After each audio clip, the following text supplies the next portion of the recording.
Aujourd'hui, on va se pencher sur une tension aussi vieille que le football international lui-même. Ah oui, Le choc presque, inévitable, entre les clubs et les équipes nationales. le fameux conflit d'intérêts. Exactement. Et là, on a une histoire qui parle de blessures, de commues un peu tendues, et au fond, de responsabilité. Hmm, Au cœur de cette petite tempête, on a trois acteurs. D'un côté, la Fédération sénégalaise de football, la FSF. d'accord. De l'autre, le club italien de Côme, avec une voix que tout le monde connaît, celle de son entraîneur, Cesc Fabregas. Rien que ça, Et au milieu, pris un peu en étau, un jeune joueur très talentueux, Hassan Diao. c'est un peu le triangle des Bermudes du footballeur moderne, ça. C'est une bonne image. Coincé entre son employeur, qui paye le salaire, et puis sa nation, qui représente l'honneur, ça finit rarement sans vague. C'est le moins qu'on puisse dire. Et aujourd'hui, ce qu'on va faire, c'est simple. On va décortiquer ensemble la réponse de la Fédé sénégalaise. D'accord. Parce que Fabregas a envoyé une sacrée pique et leur communiqué en retour, la source qu'on analyse le décrit comme lunaire. Ah, lunaire, j'aime bien ce mot. Alors, allons voir ce qui le rend si particulier. Oui, lunaire, ça suggère un décalage avec la réalité, en fait. Et je pense qu'on va voir que ce décalage est vraiment au cœur de toute cette affaire. Absolument. Alors, pour que tout soit clair, posons le décor. Oui, Tout commence avec Cesc Fabregas. L'ancien champion du monde, maintenant coach à Côme, il n'a pas mâché ses mots. non, c'est pas son genre. Il a publiquement accusé la FSF d'avoir géré de manière catastrophique la blessure de son joueur, Hassan Diao, pendant la dernière trêve internationale. D'accord. Pour le contexte, Diao avait été appelé pour les matchs contre le Brésil et le Kenya. Sauf qu'il est reparti en Italie sans avoir joué une seule seconde. Ce qui est déjà un indice. Un joueur qui traverse l'Europe juste pour s'asseoir en tribune, ça cache souvent quelque chose. Oui, Soit un problème de dernière minute, soit, comme ici, un problème qui était là dès le départ. exactement. Et l'accusation de Fabregas, elle est double. Et elle est très grave. Hmm, D'abord, il dit que Diao a été convoqué alors que le club avait prévenu la fédération qu'il n'était pas complètement remis. d'accord, premier point. Ensuite, et c'est ça qui met vraiment le feu aux poudres, il soutient que sa blessure se serait aggravée pendant son séjour avec la sélection. Ah, le scénario catastrophe. Voilà, tu envoies un joueur fragile et il te revient encore plus abîmé. C'est le cauchemar absolu pour un club. Il faut vraiment comprendre l'enjeu ici, ça dépasse la simple querelle. Oui, c'est plus profond. Les clubs, ils investissent des fortunes, je veux dire des dizaines de millions d'euros sur ces joueurs. Ils bâtissent des projets sportifs sur eux. Et de leur point de vue, la trêve internationale, c'est la semaine de tous les dangers. C'est ça. Ils perdent tout contrôle sur leur actif le plus précieux. Le joueur part, autre environnement, autre méthode, autre charge d'entraînement. C'est une boîte noire, en fait. On entend souvent les entraîneurs parler du fameux virus FIFA. Oui, et ce mot virus, il est très révélateur. Pour les clubs, c'est vraiment perçu comme une maladie, une contagion qui vient perturber un organisme qu'ils essayent de garder en parfaite santé. Perdre un joueur majeur pour des semaines, voire des mois à cause de la sélection, ça peut faire dérailler une saison entière. Ça peut coûter une qualification en Ligue des Champions. Des dizaines de millions, une relégation même.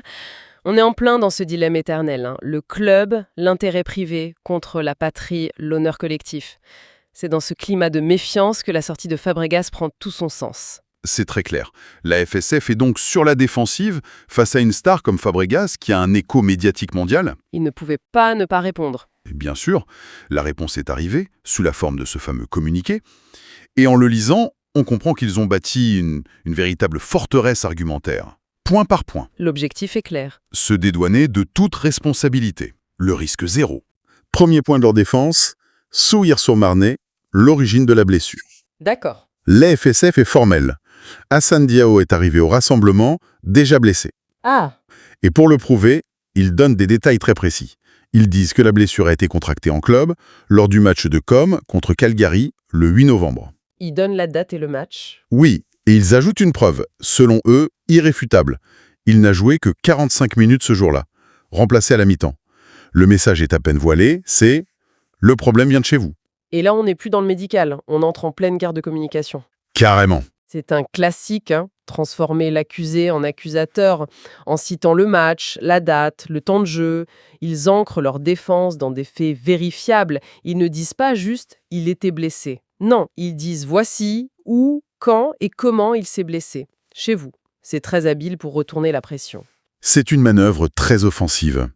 Deuxième étage de la fusée, la gestion du joueur sur place. D'accord. Le communiqué martèle que pendant toute la préparation à Londres, avant le match contre le Brésil, Hassan Diao n'a jamais participé pleinement aux entraînements collectifs. Le mot jamais est important. Oui, ils insistent dessus. En gros, ils nous disent qu'il a été mis sous cloche dès son arrivée. Ce qui est une façon de dire comment sa blessure aurait pu s'aggraver si on ne l'a jamais fait forcer. Ils anticipent l'accusation et tentent de la neutraliser. S'il ne s'entraîne pas, il ne peut pas se reblesser. La logique semble implacable. Implacable, c'est le but. Et ils renforcent ça avec leur troisième argument, un programme sur mesure. Ah, Le texte précise qu'il a toujours évolué en dehors du groupe, qu'il s'est limité à des exercices spécifiques sous la supervision constante du staff médical. on dirait un bulletin de santé. Presque. Il peigne le tableau d'une gestion ultra prudente, quasi clinique. Ce qui est fascinant, c'est vraiment la construction de ce récit. Ils ne se contentent pas de nier, non. Ils font plus que ça. Ils créent une narration alternative, un contre-récit très détaillé. Le joueur arrive blessé, on le met à l'écart, protocole de soins personnalisé. Chaque élément est une brique dans le mur qu'ils construisent. Et le sous-texte pour com est dévastateur. Non seulement il est arrivé blessé de chez vous, mais nous, on l'a géré avec une prudence que vous n'avez peut-être pas eue. C'est d'une redoutable efficacité, sur le papier. Et pour boucler la boucle, le quatrième et dernier point, la décision de le renvoyer à la maison. Logique. Le communiqué précise que c'est le staff médical, en accord avec le staff technique, qui a pris cette décision, présentée comme collégiale, rationnelle, basée sur des faits. En somme, on a fait notre travail, on a constaté qu'il n'était pas apte, on l'a renvoyé, fin de l'histoire. Voilà. Une défense en 4 temps qui se veut hermétique. Franchement, quand on lit ça point par point, on a l'impression de lire une notice de montage. Tout est parfait, chaque vis est à sa place. Sauf qu'ils ont oublié de nous expliquer pourquoi ils ont commandé une bibliothèque pour la mettre dans la salle de bain. C'est exactement ça, hein. La logique d'ensemble ne tient pas. Et c'est là que ça devient lunaire. Ok, déballons ça. Si la fédération nous décrit une gestion aussi prudente, aussi méticuleuse, une question toute simple se pose, et l'article la formule très bien. Mais alors, pourquoi avoir convoqué un joueur en sachant qu'il était blessé? Bah oui, Surtout si le club les avait prévenus de son état. c'est plus qu'un trop dans leur argumentation. C'est presque un aveu involontaire. Comment ça? En se surjustifiant sur la gestion pendant le stage, ils nous forcent à nous poser la seule question qu'ils ne voulaient pas qu'on se pose, la logique de la convocation elle-même. C'est une erreur de com fondamentale. En voulant tout contrôler, ils ont perdu le contrôle du vrai sujet.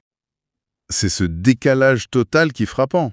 D'un côté, ce discours sur la prudence absolue, et de l'autre, une décision de départ qui semble imprudente, ou au minimum têtue. Voilà.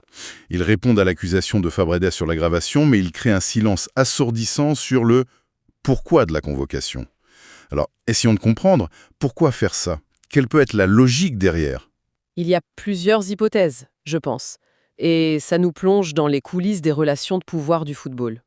D'accord. La première, la plus probable, c'est une pure affirmation d'autorité. La fédération dit en substance « Nous sommes l'équipe nationale, nous avons le dernier mot sur l'état de nos joueurs ». C'est une manière de dire au club « Votre avis médical, c'est une chose, mais c'est notre staff, en qui on a confiance, qui va valider ou non le diagnostic. En gros, je ne vous crois pas sur parole, je veux voir par moi-même. » C'est exactement l'idée. C'est une question de souveraineté.